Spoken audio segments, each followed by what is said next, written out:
Dan di Polres Depok kami melaporkan buzzer-buzzer ya, yang kami duga memang buzzer-buzzer ini dikoordinir untuk menyampaikan berita hoax terkait kampus STIHP Pelopor Bangsa. Kebetulan saya adalah bagian salah satu, salah dua dan seterusnya dari tim hukum dari kampus STIHP Pelopor Bangsa. Oleh karenanya ya kami melaporkan semua buzzer-buzzer yang sudah kami identifikasi dan analisis, kurang lebih ada 4-5 akun media sosial ya di platform TikTok dan juga Instagram ya terkait penyebaran informasi hoax ya, fitnah, tuduhan palsu dan juga pencemaran nama baik, menyerang kehormatan dari pihak kepada kampus STIHP Pelopor Bangsa. Ingat ya, satu hal, akun media sosial ini tidak pernah mengklarifikasi kepada pihak kami. Itu poin utama ya yang harusnya ya siapapun masyarakat ya, anggota masyarakat, bagian dari masyarakat ya, melalui media-media sosial ataupun media komunikasi seharusnya memberikan observasi dulu, memberikan klarifikasi dulu ya, mencari fakta-fakta both side di antara materi yang memang mereka sampaikan, tetapi senyatanya yang kami dapatkan sampai terakhir kemarin kami laporkan tidak ada klarifikasi apapun. Otomatis yang mereka sampaikan adalah berita hoax, fitnah, tuduhan palsu, ya, dan juga pencemaran nama baik terhadap kampus STIHP Pelopor Bangsa. Seperti itu. Perkembangan dari kasus Pablo Benua atau gimana? Betul. Tentunya setelah pelaporan ataupun setelah pemeriksaan Pablo, ya, itu kan paralel. Besoknya itu adiknya Christopher Angga Sasra, kemudian hari Rabunya itu Ray Utami istrinya, itu paralel. Dan ada podcast media ya di platform lain itu memberikan informasi kepada masyarakat secara publik itu mengenai soal adanya dugaan mafia pendidikan. Ya. Jadi ini penggiringan opini ya yang dilakukan oleh Pablo Putra Benua ya, yang seharusnya ini pihak media pun harus melakukan klarifikasi kepada apa? Kepada kampus STIHP Pelopor Bangsa. Ya, ini kan jelas mereka pun indikasi untuk melanggar kode etik jurnalis. Ya, itu yang harus dilakukan oleh masing-masing platform media gitu loh. Tapi kan ini tidak dilakukan, yang akhirnya ini digiring opini ya, menyesatkan, yang sangat menyakitkan. Akhirnya kami laporkan di Polres Metro Depok seperti itu. Siapa aja yang sudah dilaporkan terkait penggiringan opini yang belum disebutkan? Ada 4 ya? Ada 5 sebenarnya, tapi saya sampaikan yang pertama tuh Aldo ya, yang dimana itu ada di dalam podcast ya media. Kemudian Tessa Mariska ya kami laporkan. Kemudian ada Ratu Nyinyir alias Elsa Kartanegara ya, itu poin utama yang kami laporkan resmi ya di Polres Metro Depok seperti itu, dan diunggah di YouTube, di TikTok, dan juga di Instagram. Semua bukti-bukti ya terkait Undang-Undang ITE itu sudah kami analisis dan kami sampaikan bukti-bukti yang sahih kepada pihak Polres Metro Depok ya, karena unsur pidana dalam Undang-Undang ITE ini ada beberapa poin yang harus dilengkapi dengan baik ya, terkait pasal 27, pasal 28, junto pasal 45 dalam ancaman pidana, dan ini semua di atas 5 tahun atau kurang lebih 6 tahun seperti itu. Bang, terkait setelah pemeriksaan Pablo sendiri, dia mengatakan bahwa dia juga korban, Bang, di salah satu kasus tersebut, Bang. Abang menanggapinya seperti apa, Bang? Nah, inilah yang saya sampaikan di beberapa media, dan juga setelah itu kan banyak dibuka oleh media ya. Apa yang dia sampaikan ini betul-betul menggiring opini dengan luar biasa. Dia sampaikan dalam di media ya, saat di halaman Polres Metro Depok ini kan dia mengalihkan itu semua seolah-olah dia sebagai korban ya mafia pendidikan yang dia sampaikan. Justru ya di media sudah terbuka luas bagaimana informasi tersebar mengenai dirinya sendiri gitu loh. Bayangkan Ya, dia menyampaikan di publik adalah sebagai bagian dari korban mafia pendidikan. Senyatanya ijazah STIHP pelopor bangsa itu dibuat, didesain, diedit, digunakan dan disebarkan itu oleh dirinya mereka sendiri, gitu loh. Bukan oleh pihak kampus STIHP pelopor bangsa. Bahkan dengan hasil preskonnya, resmi pelopor bangsa menyatakan perbandingan ijazah yang dikeluarkan oleh pelopor bangsa dengan ijazah yang mereka buat, ya, oleh Pablo, oleh si Ray, oleh si Christopher ini mereka buat desain, ya, digunakan dan disebarkan. Jadi kalau ada yang menyampaikan dalam opini publik masyarakat itu adalah satu sisi dia menyampaikan korban mafia pendidikan, padahal kami sampaikan fakta kepada masyarakat hasil preskon. Dan saya mewakili dari tim hukum STIHP pelopor bangsa menyampaikan secara publik bahwasannya membuat ijazah itu adalah diri mereka sendiri. Dan ijazah ini mereka beli tanpa kuliah. Ya, dan ini nyata fakta sahih yang kami sampaikan itu pun seiring linear dengan apa yang kami sampaikan dalam bukti-bukti di Polres Metro Depok.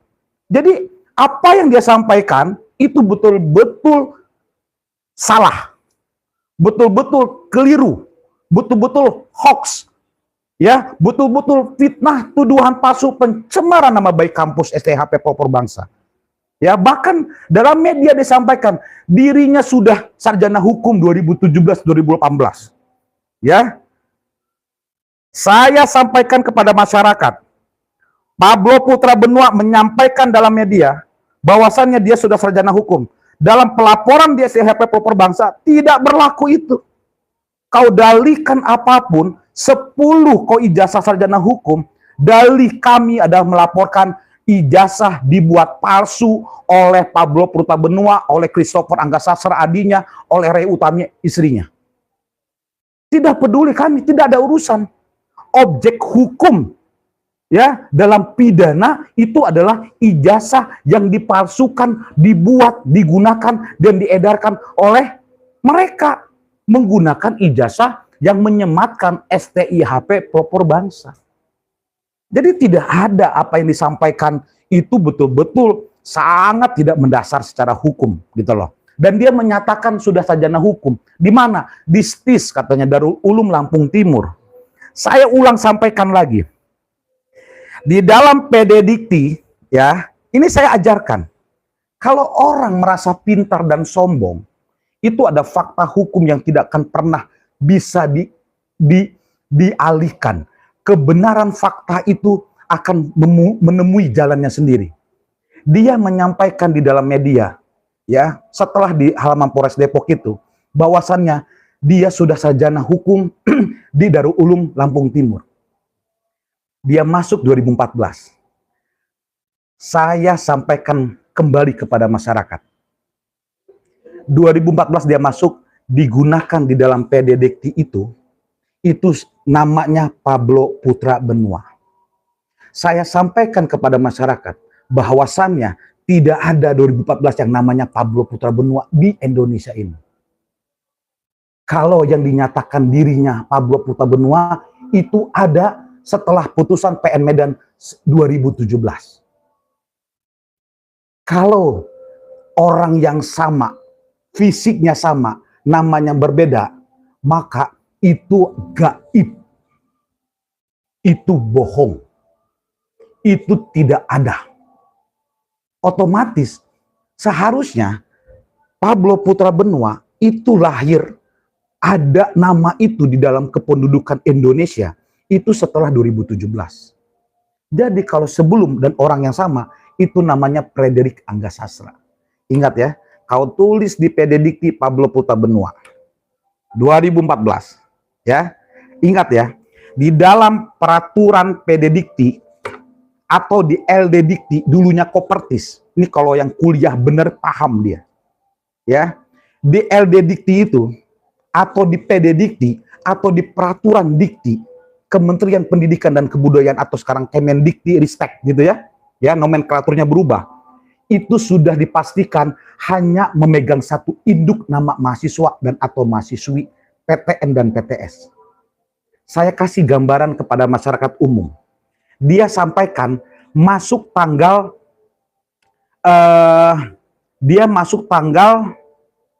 di pelopor bangsa, dituliskan di PD Dikti, dia masuk 27 Februari 2023. Oke, ya. Kemudian dia menyampaikan yang katanya dia kuliah di STIS Darul Ulum Lampung Timur, itu dia masukkan di PD Dikti 2014 atas nama Pablo Putra Benua. Oke, saya sampaikan informasi, PD Dikti ini adalah laman informasi publik. Siapapun bisa mengakses untuk mengecek nama seseorang. Ya, tinggal cocokkan dengan ijazahnya saja.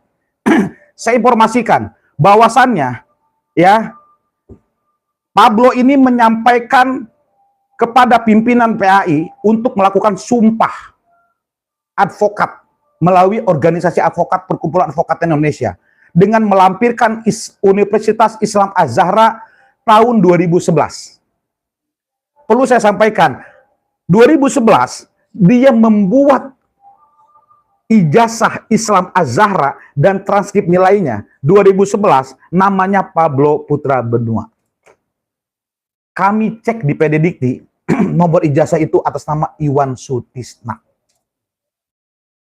Pertanyaan pertama, nama Pablo Putra Benua saya sampaikan itu baru ada di tahun 2017. Siapa yang membuat ijazah Universitas Islam Az-Zahra 2011? Tandanya apa? Dugaan kuat jelas sahih Pablo membuat palsu universitas ijazah itu. Hati-hati ini. Ini fakta karena dikirimkan kepada pimpinan kami di PAI. Lalu kami minta ganti. Ini bukan ijazahnya. Dikirimkanlah STIHP pelopor bangsa. Ini faktanya. Tapi perlu saya sampaikan, ya, Pablo ini mendalihkan bahwasannya sudah menawarkan menggunakan ijazah sarjana hukum STIS Darul Ulum Lampung Timur. Senyatanya faktanya tidak pernah ada. Ya, faktanya tidak ada. Di bukti kami sudah kami sampaikan semuanya kepada penyidik Polres Metro Depok sebagai saksi kami dari PAI bahwasannya bukti chat kami sudah lengkap dan sahih dapat diperiksa di cybercrime. Ya, silakan periksa enkripsi elektronik kami. Bahwasannya bukti yang disampaikan kepada PAI, ya, saya ulang, ya, itu pertama Az-Zahra dan itu palsu. Dikirimlah STIHP pelopor bangsa. Tidak ada di antara kedua ini yang dia sampaikan bahwasannya dia menggunakan dan atau menawarkan ijazah sarjana hukum STIS Darul Ulum Lampung Timur. Oke, jadi kalau kami dapat menganalisis satu orang yang namanya Pablo Putra Benua punya 3 ijazah sarjana hukum. Makanya saya sampaikan ini satu-satunya mungkin warga negara Indonesia yang memiliki 3 sarjana hukum.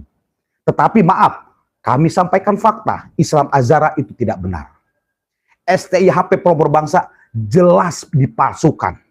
Bahkan Islam Az-Zahra ini pun kuat dipalsukan. Cuma kalau tidak salah, kampusnya sudah tidak ada. Oke?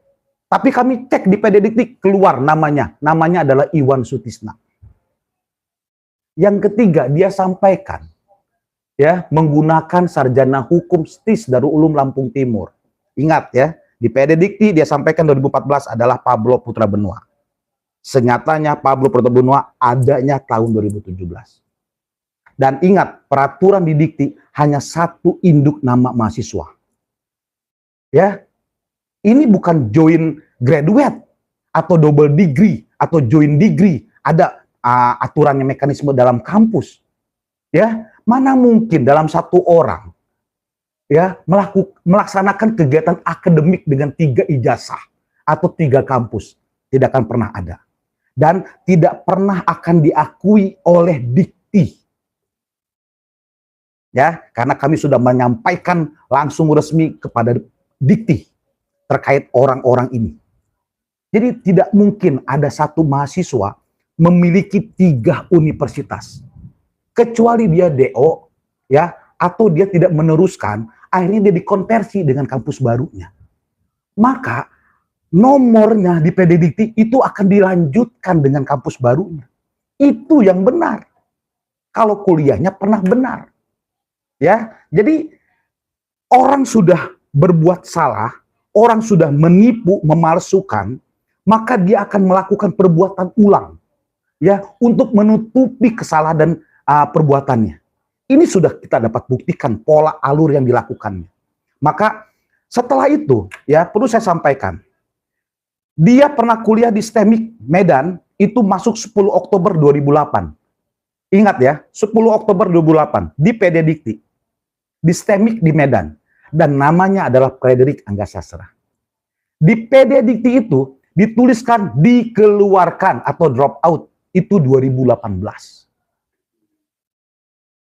Kalau dalam aturan Dikti, maka NIM STEMIK-nya dia inilah yang akan dipakai kalau dia kuliah lagi.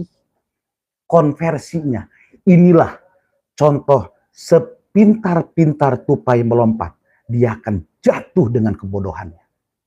Saatnya kami sampaikan fakta untuk menjatuhkan orang-orang yang betul-betul begitu menyakitkan, berbuat keji dan sadis kepada satu organisasi advokat kami PHI, ya. Yang kedua, menggiring opini sesat kepada masyarakat terkait kampus STIHP Pelopor Bangsa. Ini fakta, gitu loh. Yang kedua, adiknya Christopher Anggasastra, dia masuknya adalah 18 September 2023. Dikeluarkan oleh STIHP Pelopor Bangsa, DO juga, karena melakukan perbuatan clear, diduga memalsukan ijazah STIHP Pelopor Bangsa. Oke, sedangkan dia mencantumkan, adiknya ini mencantumkan sarjana hukum lulusan Universitas Islam Blitar atau Blitar Jawa Timur. Dia masuk 12 Oktober 2020, lulus 2024-2025. Ulang saya sampaikan, di dalam LD Dikti Kopertis dan atau Diktinya langsung, PD Diktinya, aturan di dalam Kemenristek Dikti, itu jelas hanya satu induk nama. Tandanya apa? Kalau dia bilang Christopher ini, Anggasastra ini, menyampaikan dia kuliah 12 Oktober 2020, lalu dia kuliah di STIHP Pelopor Bangsa, masuknya tanggal 18 September 2023, maka dia tidak boleh dan tidak bisa punya 2 nomor induk mahasiswa. Tandanya apa?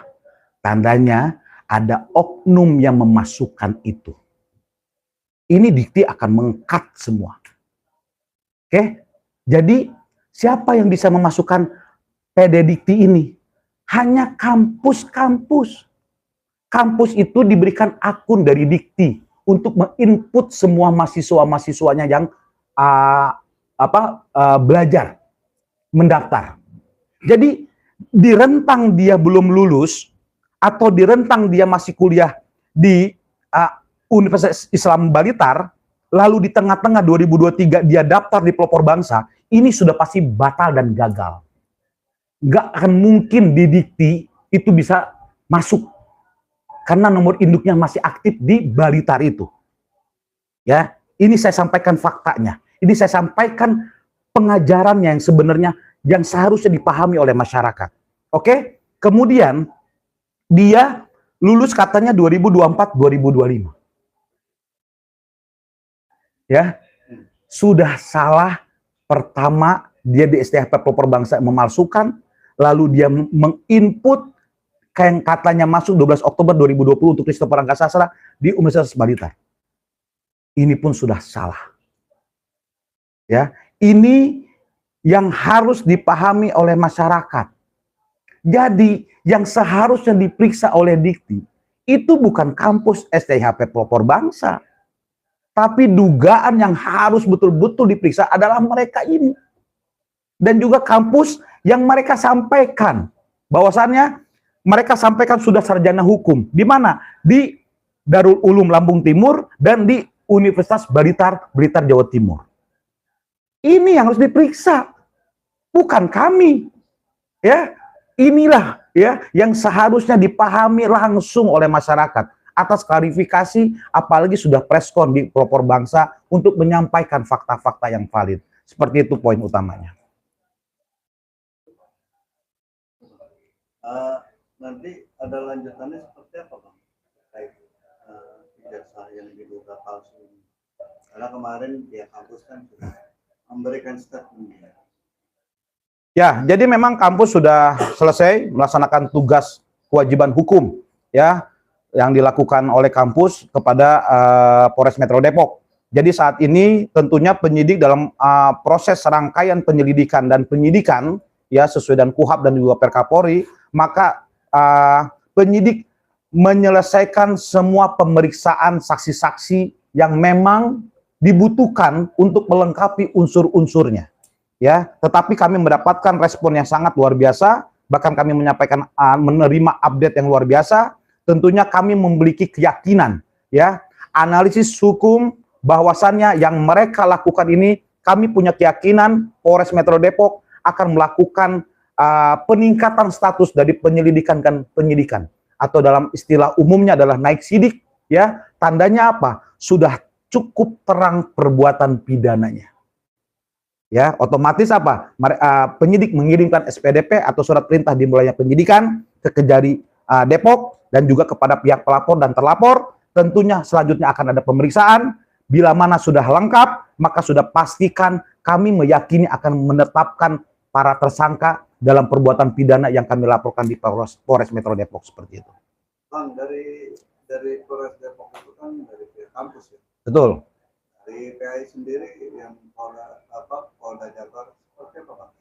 Alhamdulillah kami juga sudah mendapatkan keterangan dari penyidik ya. Kami kan ada beberapa pelaporan di Bareskrim lalu dilimpahkan ke Polres Cibinong dan itu sedang proses pemeriksaan saksi-saksi. Kemudian di Polda Jabar kami pun melaporkan dari PAI langsung ya. Dalam hal ini organisasi advokat ya yang tentunya menjadi korban juga yang atas dirugikan ya selain kampus-kampus tentunya ya apa yang mereka lakukan ini.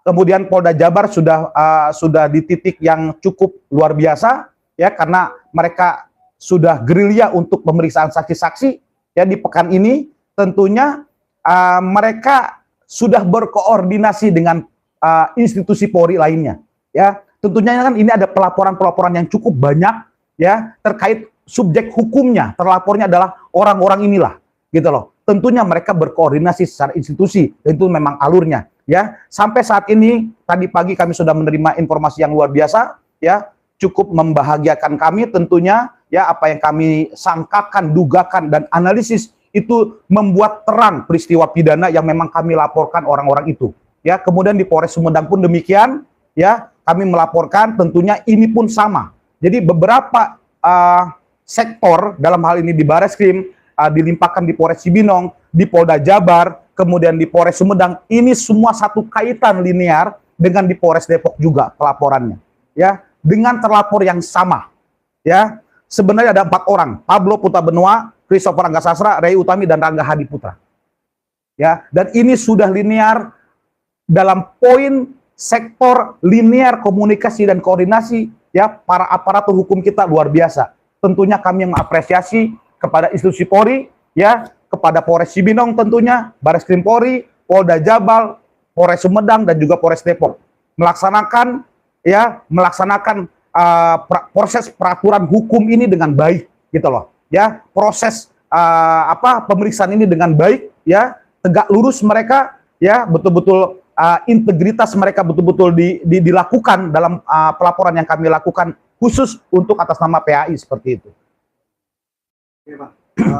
Balik lagi soal yang dilaporkan itu, ada berapa pihak kan tadi sudah meminta maaf atau sudah ada komunikasi permohonan maaf ini?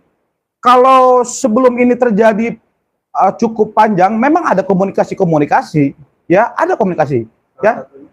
Ya dari pihak Pablo sendiri, dari pihak Ray itu ada komunikasi-komunikasi.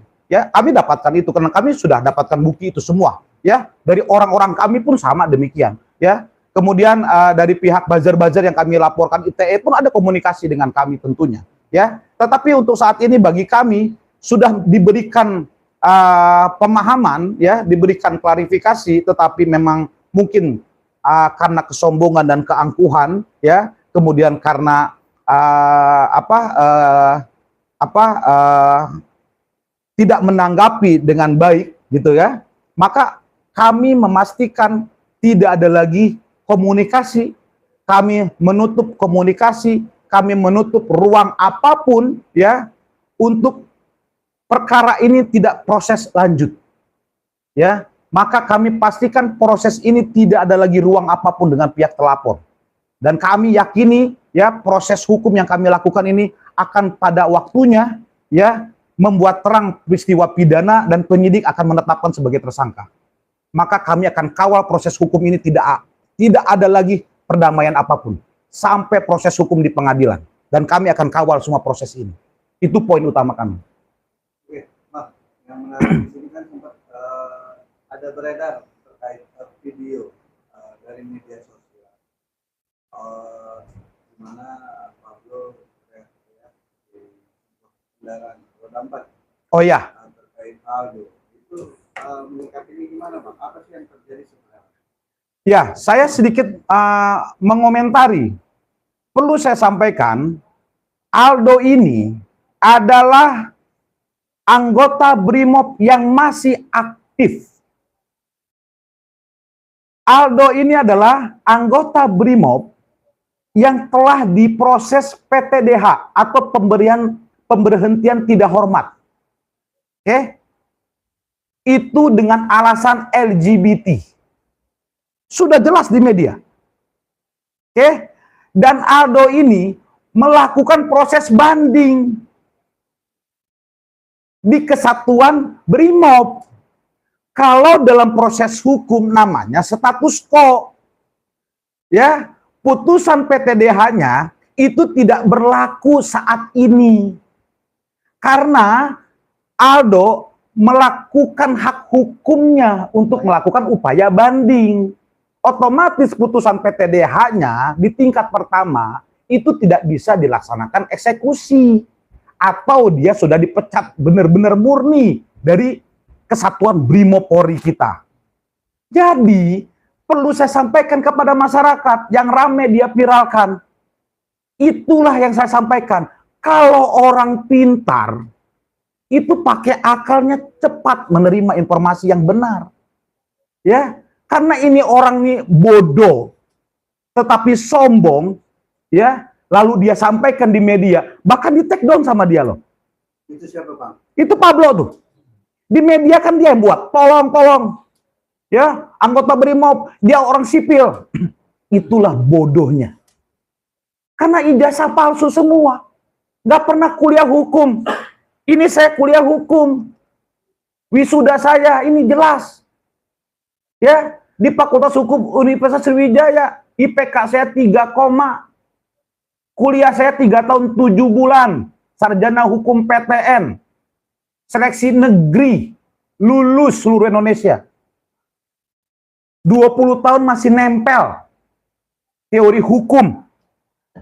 Orang kalau nggak kuliah, begini modelnya. Dia sampaikan di publik, Aldo ini masyarakat sipil.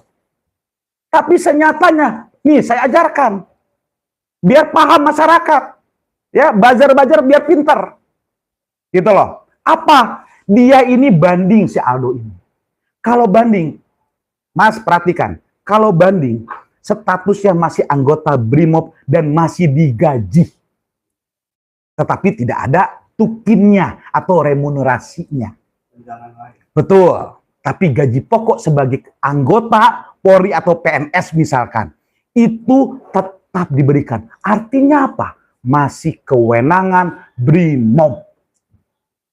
Jadi itu pun kembali dia menyampaikan kebodohan, dia menggiring opini kepada masyarakat, senyatanya itu menggulung kebodohan dirinya sendiri.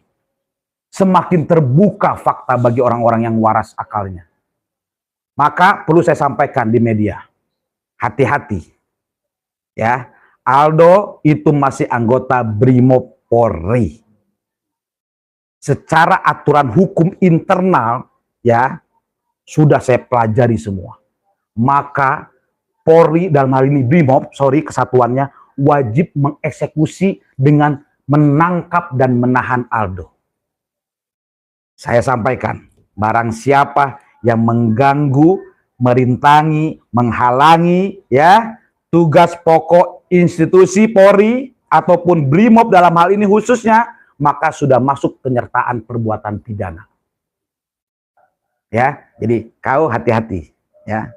Kau hati-hati, saran saya Aldo nyerahkan diri bersama orang-orang yang menyembunyikannya. Ya, hati-hati. Negara itu punya alat. Ya, jadi jangan coba-coba ya, saran saya untuk melawan negara apabila kita memang salah. Kalau kita benar, negara akan melindungi hak asasi kita. Itu poin utamanya. Bang, ini kan sudah menjadi viral, Bang. Apakah ada segelintir korban juga yang menghubungi Abang terkait dengan hal tersebut, Bang? Oh, dalam proses hukum yang berjalan saat ini tentunya banyak. Ya, Bang. Seperti ya meminta untuk bertemu ya.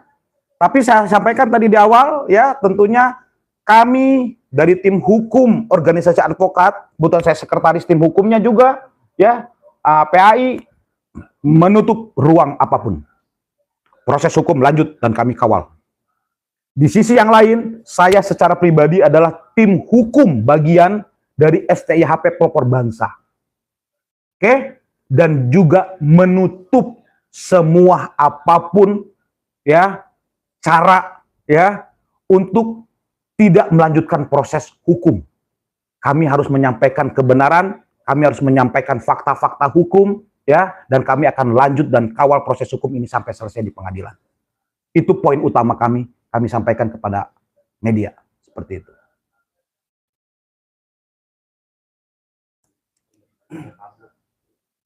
Bang, terkait banyak nggak, Bang, korban-korbannya Pablo, Bang? Kalau secara langsung kami punya beberapa poin yang memang belum kami sampaikan ke publik ya. Tentunya kami mendapatkan semua informasi yang luar biasa yang tidak kami duga ya, semua masuk dalam platform media kami ya, karena sudah rame di media, viral tentunya ya, banyak sekali orang-orang ya yang menyampaikan adalah korban-korban. Ya tentunya itu mekanisme yang lain ya, tentunya kami tidak mau mencampuri ya, karena ada memang alur yang berbeda ya. Kalau memang yang mengaku korban-korban ini adalah atas proses bisnis ya, tentunya kan ada mekanisme yang harus mereka lalui seperti itu. Dan apabila memang kami diminta sebagai tim kuasa hukumnya, tentunya kami akan berhadapan hukum. Tapi sampai sejauh ini ya, yang kepada kami langsung menginformasikan itu memang mereka mengaku sebagai di antara orang-orang ini ya, atau korban di antara orang-orang ini. Tentunya bagi kami adalah informasi yang luar biasa ya. Ada tim kami yang sedang menelusuri ya, yang mendalami, tentunya mudah-mudahan dalam waktu dekat ini bisa kita siapkan juga untuk pendampingan secara hukum seperti itu. Terima kasih, Bang. Yuk. Dulu, Bang.